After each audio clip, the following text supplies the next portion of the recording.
ஏன் பேர் வந்துன்னு சொல்கிறேன். சிக்கல்னு ஏன் பேர் வந்ததுன்னா, அங்கே வந்து ஒரு வசிஷ்ட முனிவர் தன்னோட யோக சக்தியால் ஒரு சிவபெருமா ஒரு லிங்கம் ஏற்படுத்தி அங்கே அதை பிரதிஷ்டை பண்ணி பூஜை பண்ணிட்டு இருக்காரு. சரி, அவர் வேற ஊர்லாம் ஒரு ஊரில் தங்க மாட்டாங்க, வேற ஊருக்கு போகணுங்கும்போது அந்த லிங்கத்தை எடுக்கிறதுக்கு ட்ரை பண்ணுற வரமாட்டேங்கிறது சிக்கின்னு சொல்லுங்கிறாங்க. அதனால தான் அது பேர் சிக்கல். அப்புறம் இந்த சிக்கல்ல இன்னும் என்ன ஒரு பெரிய விசேஷம்னா, கந்த சஷ்டி சமயத்தில் வேல்வா சூரசம்ஹாரம் ரொம்ப நல்லா நடக்கும். ரொம்ப எல்லாம் நிறைய கூட்டம் வரும், ரொம்ப நல்லா நடக்கும். என்ன அந்த விசேஷம்னா, சக்தி கிட்டேருந்து வேல் வாங்குறாங்க சூரசம்ஹாரம் சம்ஹாரம் பண்ண போகிறதுக்காக. அந்த வேல் வாங்கினது வந்து அந்த சிலை வந்து நம்ம ஐம்பொன் சிலையை தானே உற்சவராக எடுத்துகிட்டு போவோம் அலங்காரம் பண்ணி. அப்போது வேல் வாங்கின சக்தி கிட்டேருந்து வேல் வாங்கின உடனே அவருக்கு சிலைக்கு வந்து வேர்த்து கொட்டுமா. அப்படியே அவள் துணி வச்சு தொடக்க அந்த வேர்வை வந்துட்டே இருக்குமா. அதை லட்சக்கணக்கான நம்ம தூங்கி மக்கள்லாம் பார்த்துட்டு வேலனுக்கு அரோகரா அப்படின்ட்டு அந்த கோஷம் வந்து விண்ணையே பழக்குமா. அந்த மாதிரி ஒரு அற்புதமான காட்சி. ஏன்னா அந்த வேலுக்கு வந்து அவ்வளோ சக்தி. அதை வாங்கினோட முருகனுக்கே தாங்க முடியல. ஸோ அதனால அந்த சக்தி வந்து வேற நம்ம வழிபட்டோம்னா நமக்கும் கொஞ்சம் சக்தி வரும் இல்லையா. அதுக்கப்புறம் இந்த எட்டுக்குடி கதைக்கு வரலாம். எட்டுக்குடியில் வந்து என்ன பண்ணுறார், அங்கேயும் வந்து ஒரு சேலை வடிக்கிறார். சேலை வடித்த உடனே அதே மாதிரி முருகன் சிலை 2 விரல் இல்லாமலே, 2 கட்டை விரல் இல்லாமலே அதை அந்த ராஜா அதே ராஜா கேள்விப்பட்ட உடனே அங்கேயும் வரார், வந்து பார்க்குறாரு. நான் தான் வேற எங்கேயும் நீ பண்ணக்கூடாதுன்னு சொல்கிறேன், நீ ஏன் திருப்பி எங்கே பண்ணினேன் அப்படின்னு சொல்லிட்டு என்ன பண்ணுற, கண்ணை எடுத்து விடுறோம் 2 கண்ணையும். இவர் வந்து என்ன முருகனையே இப்படி நம்ம சோதனை பண்ணுறாரு அப்படின்னு சொல்லிட்டு அவரோட மனசுலேயே அவர் நினச்சிட்டு முருகனையே தியானம் பண்ணிட்டு இஸ் கோயிங். அப்போது ஒரு சிறுமி வந்து அவருக்கு கையை பிடிச்சி அவர் அழைச்சிட்டு போகிறார். கொஞ்சம் தூரம் போனாலும் ஒரு காலில் எண்கள் பேர் அந்த இடம் பேர், அந்த இடத்துல வந்து ஒரு காலில் ஒரு கல் இடம். உடனே என்ன பண்ணுறது, அந்த கல்லுலேயே திருப்பியும் முருகன் சிலை, கண்ணு இல்லை, 2 கட்டவரல் இல்லை, பட் இஸ் டூயிங் இட். அதை வந்து அதே மாதிரி சிலை படிக்கிறார். படிக்கும்போது அந்த முருகனுக்கு கண்ணு திறக்கணும். கண்ணு திறக்கும் போது சொல்கிற, முருகா நான் உன் கண்ணை திறக்க போகிறேன், என் கண் தா அப்படின்னு கேட்குறாரு. அதுக்கு பேர் தான் நல்லா என் கண் பேர். ஸோ இங்கே கண் நோய் உள்ளவர்கள்லாம் வேண்டின்னா இன்னும் குணமாகும்னு ஒரு நம்பிக்கை இருக்குது. ஸோ அந்த இதையும் கேள்விப்படுற அந்த ராஜா, ஆஹா சிற்பி என்ன இப்படி ஒரு கண்ணும் இல்லாமல் விரலும் இல்லாமல் ஒரு பண்ணுறாரே அப்படின்ட்டு அவரோட மேன்மையை அப்போதான், அவரோட பக்தியை அப்போதான் புரிஞ்சுக்கிறாங்க.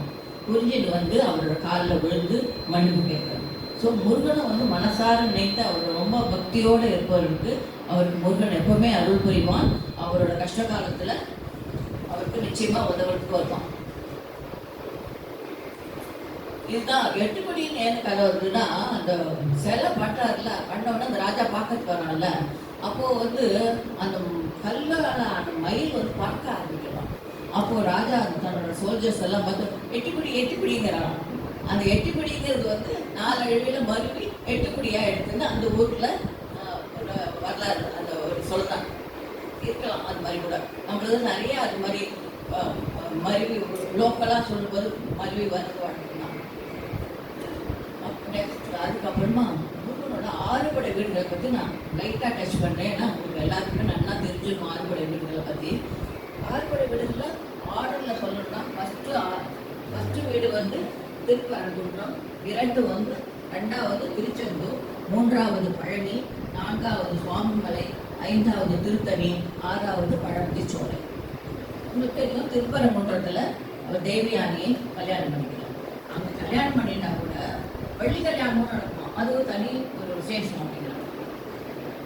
திருச்செந்தூரில் என்ன இருக்கும், அந்த சிக்கல் சொல்லும்போது சிக்கலில் வேல் வாங்கி திருச்செந்தூரில் சம்ஹாரம் அப்படின்னு ஒரு வழக்கு இருக்குது. திருச்செந்தூரில் வேலை வாங்கி சிக்கலில் வேலை வாங்கி திருச்செந்தூரில் வந்து சண்டை போடுறாங்க சூரபத்மனோட. இந்த சூரபத்மனோட எங்கே சண்டை போடுறாரு, கடற்கரையில். வேறு எல்லா இடத்துலையும் முருகன் எங்கே இருப்பார், குன்று மேலே. இங்கே மட்டும் கடற்கரையில் அவர் போயிடும். ஸோ அந்த சூரசம்ஹாரம் நடக்கும். சூரசம்ஹாரம் எப்படி நடக்குது, அவரோட கை வேற விட ஹைவேல விட்ட உடனே அவன் மரமா மாறி நிற்கிறாங்க. மரத்தை வந்து ரெண்டா குழப்பது, ஒன்று மயிலா இருக்கு, ஒன்று வந்து சேவலா இருக்கு. மயிலை வந்து என்னோட வாகனமா எடுத்துக்கிற, இது சேவலை வந்து என்னோட கொடியில வச்சுக்கிறேன். ஸோ அப்போ வந்து இந்த ஒவ்வொரு வருஷமும் இந்த இது நடக்கும்.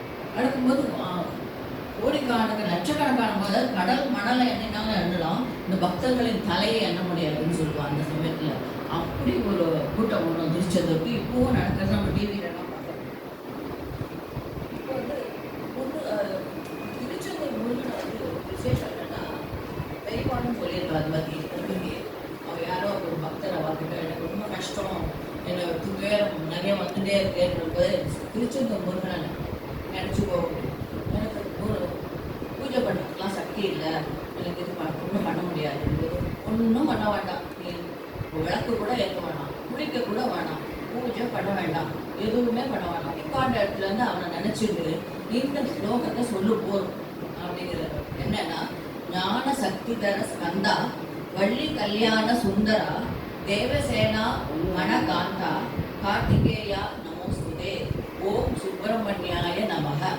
இதை உட்காண்ட இடத்துலேருந்து தினம் நம்ம ஜபிச்சு இருந்தாலே நம்மளோட கஷ்டம்லாம் தீர்வுண்டு. பெரியவான்னு சொல்லியிருக்கா. இது ஒரு திருச்செந்தூரை பற்றி ஒரு ஸ்பெஷலான ஒரு இன்ஃபர்மேஷன். அதுக்கப்புறம் பழனியில் என்ன பண்ணாரு, கோச்சிட்டு போய் உட்காண்ட இடம் தானே. சிவனும் பார்வதியும் கையில் மாங்கனி வச்சுருக்கா. அப்போ விநாயகரும் வந்து கேட்குறார், முருகனும் வந்து கேட்குறா. ஒரு என்ன பண்ணுற, ரெண்டு பிள்ளைகளுக்கு அப்புறம் வந்து கொடுத்தா சண்டை வந்துருன்னு அவர் என்ன சொல்கிறார் சிவன். ரெண்டு பேரில் யாருக்கு 3 தடவை உலகத்தை சுற்றி ஃபஸ்ட்டு வரையிடும் அவளுக்கு நான் தரேன். உடனே முருகன் கருகன் ஒரு மயிலை எடுத்துக்கிற சுத்த பெண்கள். ஆனால் பாவம் நம்ம விநாயகர் என்ன பண்ணுறார், முந்தி தப்பியமா வர்றாங்க உலகம்லாம் சுற்றி வர முடியுமா, அதனால அவர் அம்மையப்பன் தான் என் உலகம் அப்படின்னு சொல்லிட்டு அவளை 3 பிரதர்ஷனம் வந்து மாங்கனியை சிவன் அவர் அது மாதிரி சொன்னாலும் சிவனுக்கு என்ன சொல்றதுன்னு தெரியல. சிவன் பழத்தை கொடுத்துருல வர முருகனை கேட்டு அது எப்படி நான் நிஜமாவே சுத்திட்டு வந்திருக்கேன், எனக்கு தான் எல்லாம் நீ இப்படி சொல்லிட்டு கோச்சிட்டு எல்லாத்தையும் உதறிட்டு ஆண்டி ஆகி பழனியில் போய் உட்காந்து. இதுதான் பழனியோட அது வந்து 3வது படைப்பில் அவரோட. அது என்னன்னா, இதுலேருந்து என்ன தத்துவம் உங்களுக்கு தெரியுதுன்னா, விநாயகர் என்ன சொல்றாரு, அம்மா அப்பாவை எப்பவும் நம்ம உலகமா அவ்வளோ இம்பார்ட்டன்ஸ் கொடுக்குறோம் அம்மா அப்பாட்டு அப்படின்னு அவர் நமக்கு சுட்டி காமிக்கிறார். இவர் என்ன சொல்றாரு, முருகன் அந்த உலகத்துக்கு பொருட்கள் மேலாம் ஆசை வைக்கக்கூடாது, எல்லாத்தையும் உதறிட்டு கோயிலுக்கு போனால் ஆனந்தமாக உட்காந்துக்கலாம், ஆசை இல்லைன்னா ஆனந்தமாக இருக்கலாம் அப்படின்னு முருகன் இன்னைக்கு 2 லெசன்ஸ் வருது இந்த இதுலேருந்து இல்லையா. அதுக்கப்புறம் சுவாமி மலை இதில் ஒரு பாடம் கற்றுக் கொடுக்குறாரு. அதுதான் நான் முதலே சொன்ன மாதிரி பிரம்மனை சிறையில் அடைக்க அவர் பிரணவ மந்திரத்தோட சிவன் சொல்ற, உனக்கு மட்டும் இந்த அர்த்தம் தெரியுமா, நீ எனக்கு சொல்லு. சிவனுக்கு தெரியும், இருந்தால் கூட நீ எனக்கு சொல்லு பார்க்கலாம்.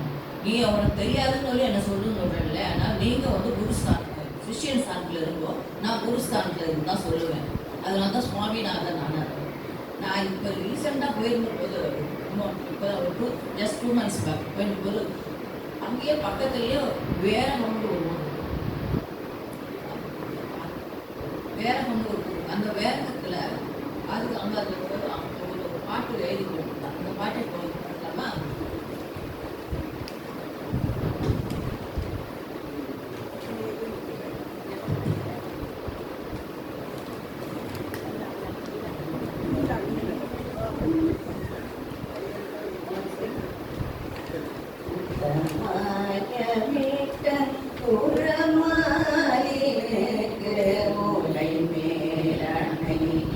But you need a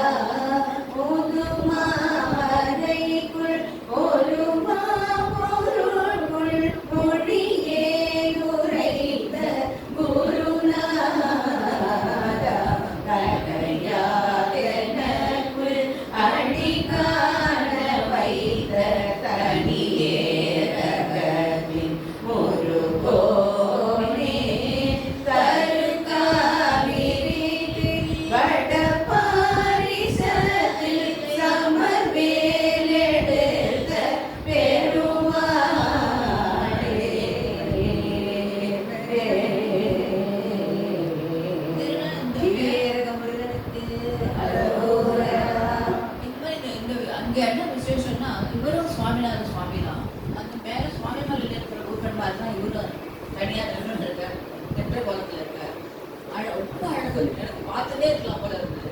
அப்பதான் அந்த கோயிலோட வரலாறு ரொம்ப பெரிய கோவிலா முதல்ல இருந்தது, நிறைய சிதிலமாயிடுச்சு. இப்போ அந்த மெயின் சன்னதிகள்லாம் வந்து இருக்காங்க. இதுதான் ஆதி சுவாமிநாத கோவில் அப்படிங்கிறாங்க.